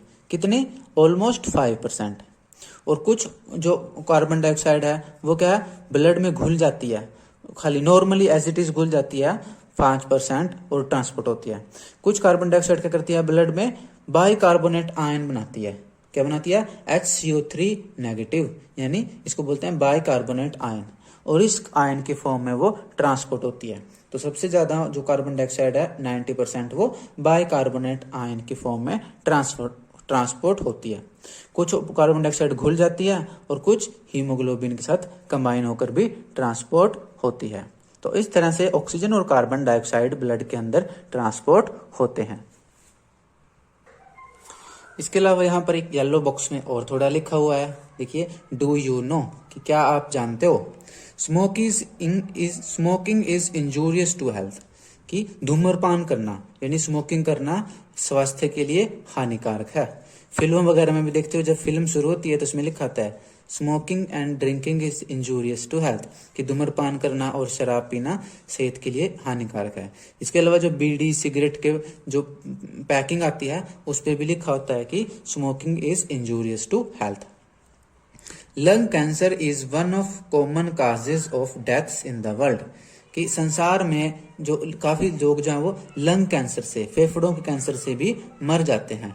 The upper part of respiratory tract is provided with small hair-like structures called cilia, कि जो हमारा रेस्पिरेटरी ट्रैक है, जो ट्रैकिया वगैरह है, वहां पर क्या होते हैं, हेयर लाइक स्ट्रक्चर प्रेजेंट होते हैं, बाल जैसे। नाक के अंदर देखो बाल होते हैं, लेकिन नाक के से थोड़ा सा और आगे चले जाए वहां पर सीलिया प्रेजेंट होते हैं, ये हेयर लाइक स्ट्रक्चर होते हैं, ठीक है। These cilia help to remove germs, dust and other harmful particles from inhaled air. ये सीलिया क्या करते हैं, जर्म्स वगैरह को रोक लेते हैं पीछे ही, डस्ट पार्टिकल को रोक लेते हैं पीछे ही, जो हार्मफुल पार्टिकल है उनको आगे जाने से रोकते हैं, उनको लंग्स में जाने से रोक लेते हैं। Smoking destroys these hair due to which germs, dust, smoke and other harmful chemicals enter lungs and cause infection, cough and even lung cancer. तो जो स्मोक करते हैं लोग, वो धुआं कहाँ करता जाता है, लंग्स में जाता है। उस धुएं की वजह से, स्मोकिंग की वजह से ये सीलिया डैमेज हो जाते हैं। अभी डैमेज हो जाते हैं तो ये जर्म्स को नहीं रोक पाते, डस्ट पार्टिकल को नहीं रोक पाते, स्मोक धुएं को नहीं रोक पाते, और जो भी हार्मफुल केमिकल है उसको रोक नहीं पाते। इसलिए ये सारे हार्मफुल चीजें, हार्मफुल केमिकल लंग्स में चले जाते हैं और वहां पर इन्फेक्शन कर देते हैं ये हार्मफुल माइक्रोब्स। कफ हो जाता है, बलगम की समस्या है ना, खांसी वगैरह हो जाती है, और लंग कैंसर यानी फेफड़ों का कैंसर भी स्मोकिंग की वजह से हो जाता है। इसलिए हमें स्मोकिंग नहीं करनी चाहिए, क्योंकि हमें इतना कमजोर बना रही है स्मोकिंग, तो हमें कोई भी वो काम नहीं करना चाहिए जो हमें कमजोर करे। हमें वो काम करना चाहिए जिससे हमारे अंदर ताकत आए, हमें शक्ति मिले, हमें पावरफुल बनाए, वो चीज हमें करनी चाहिए। हमें स्मोकिंग को नो कहना चाहिए, स्मोकिंग से दूर रहना चाहिए, और अपने दोस्तों और सभी लोगों को स्मोकिंग के प्रति जागरूक करना चाहिए, और उनको भी स्मोकिंग से दूर रखना चाहिए। तंबाकू का कभी भी हमें प्रमोशन नहीं करने चाहिए। आगे अगले बॉक्स में फिर अगले पेज पर अगले बॉक्स में फिर लिखा हुआ है डू यू नो, कि क्या आप जानते हो, if the alveolar surface spread out it would cover about 80 metre square, कि अगर हम हमारे लंग्स के अंदर जो लाखों एल्वियोलाई हैं, अगर हम उन सबको खोल करके मिट्टी के ऊपर फैला दें तो वो कितना एरिया को कवर कर लेंगे, 80 मीटर स्क्वायर को कवर कर लेंगे। यानी हम कई सारे घर को कवर कर सकते हैं हमारे लंग्स, यानी सरफेस एरिया हमारे लंग्स में बहुत ज्यादा होता है। How much do you think the surface area of your body is, कि आप कितना सोचते हो कि आपके शरीर का सरफेस एरिया कितना होगा। देखिए आमतौर पर लगभग जो मेल्स होते हैं, मर्द होते हैं, उनके शरीर का एरिया 1.9 मीटर स्क्वायर होता है, और जो औरतें होती हैं उनके शरीर का एरिया 1.6 मीटर स्क्वायर होता है। लेकिन हमारे लंग्स का कितना, 80 मीटर स्क्वायर, क्योंकि ये पैक हो रहे हैं अंदर। Consider how efficient exchange of gases becomes because of the large surface available for the exchange to take place, कि क्योंकि हमारे लंग्स जो में है क्या है, उनमें सरफेस एरिया बहुत ज्यादा है 80 मीटर स्क्वायर, इसलिए ज्यादा सरफेस एरिया है तो वहां पर क्या होती है, गैसेस का एक्सचेंज ज्यादा बेहतर तरीके से होता है। If diffusion were to move oxygen in our body, it is estimated that it would take 3 years for a molecule of oxygen to get to our toes from our lungs, कि जैसे हमने अभी पढ़ा था कि लंग्स में से oxygen कौन लेके जाता है, हीमोग्लोबिन लेके जाता है। कहता है अगर हीमोग्लोबिन ना हो, सिर्फ डिफ्यूजन हो, डिफ्यूजन प्रोसेस से ऑक्सीजन मूव करे तो कितना टाइम लगेगा ऑक्सीजन को, कि एक मॉलिक्यूल अगर हमारे लंग्स से चलता है, ठीक है, कि एक मॉलिक्यूल अगर हमारे लंग्स से चलता है और उसको हमारे पैर की उंगली तक पहुंचना हो तो उसको 3 साल लगेंगे डिफ्यूजन प्रोसेस से। तो इसमें क्या बहुत स्लो हो जाएगी प्रोसेस, इसलिए नेचर ने क्या बना दिया, हमारे अंदर हीमोग्लोबिन बना दिया ताकि ऑक्सीजन फास्टली मूव कर सके। Are not you glad that we have haemoglobin, कि क्या आप खुश नहीं हो, क्या आपको गर्व नहीं हो रहा, क्या आप खुश नहीं हो कि आपको हीमोग्लोबिन है। तो यस, हम ग्लैड हैं, हमारे पास हीमोग्लोबिन है, हमें खुशी है, क्योंकि अगर हीमोग्लोबिन ना होता तो हमारे अंदर ऑक्सीजन का ट्रांसपोर्ट बड़ी स्लो होता। एक ऑक्सीजन के मॉलिक्यूल को लंग्स में से पैर की उंगली तक पहुंचने में 3 साल लगते, है ना। तो अगर आप 7th क्लास में से कोई ऑक्सीजन का मॉलिक्यूल चलता तो वो 10th क्लास में आकर के पहुंचता पैर तक। तो जिस वजह से क्या होता, हमारी बॉडी की सेल्स को ऑक्सीजन धीरे धीरे मिलती, तो इसलिए हम ज्यादा एक्टिवली जीवन नहीं जी पाते, दौड़ नहीं पाते अच्छे से, इतना अच्छे से एक्टिवली जीवन नहीं जी पाते। इसलिए नेचर ने हमें क्या दे दिया, हीमोग्लोबिन दे दिया, ताकि ऑक्सीजन की ट्रांसपोर्ट बेहतर तरीके से हो सके। तो ये था हमारा आज का टॉपिक रेस्पिरेशन। मैं रिक्वेस्ट करता हूं कि आप इस टॉपिक को अपनी एनसीईआरटी बुक से जरूर पढ़िएगा। इसके अलावा एक रिक्वेस्ट और करता हूं कि आप इस हफ्ते में एक प्लांट जरूर लगाइएगा, चाहे वो किसी फूल वाला प्लांट हो, चाहे वो कोई फ्रूट वाला प्लांट हो, चाहे वो कोई कैसा भी प्लांट हो, अपनी पसंद का एक प्लांट इस हफ्ते आप जरूर लगाइएगा, ये मेरी रिक्वेस्ट है। इसके अलावा मिलेंगे अगली क्लास में अगले टॉपिक के साथ। तब तक के लिए stay healthy, stay joyful, study joyfully and नमस्कारम।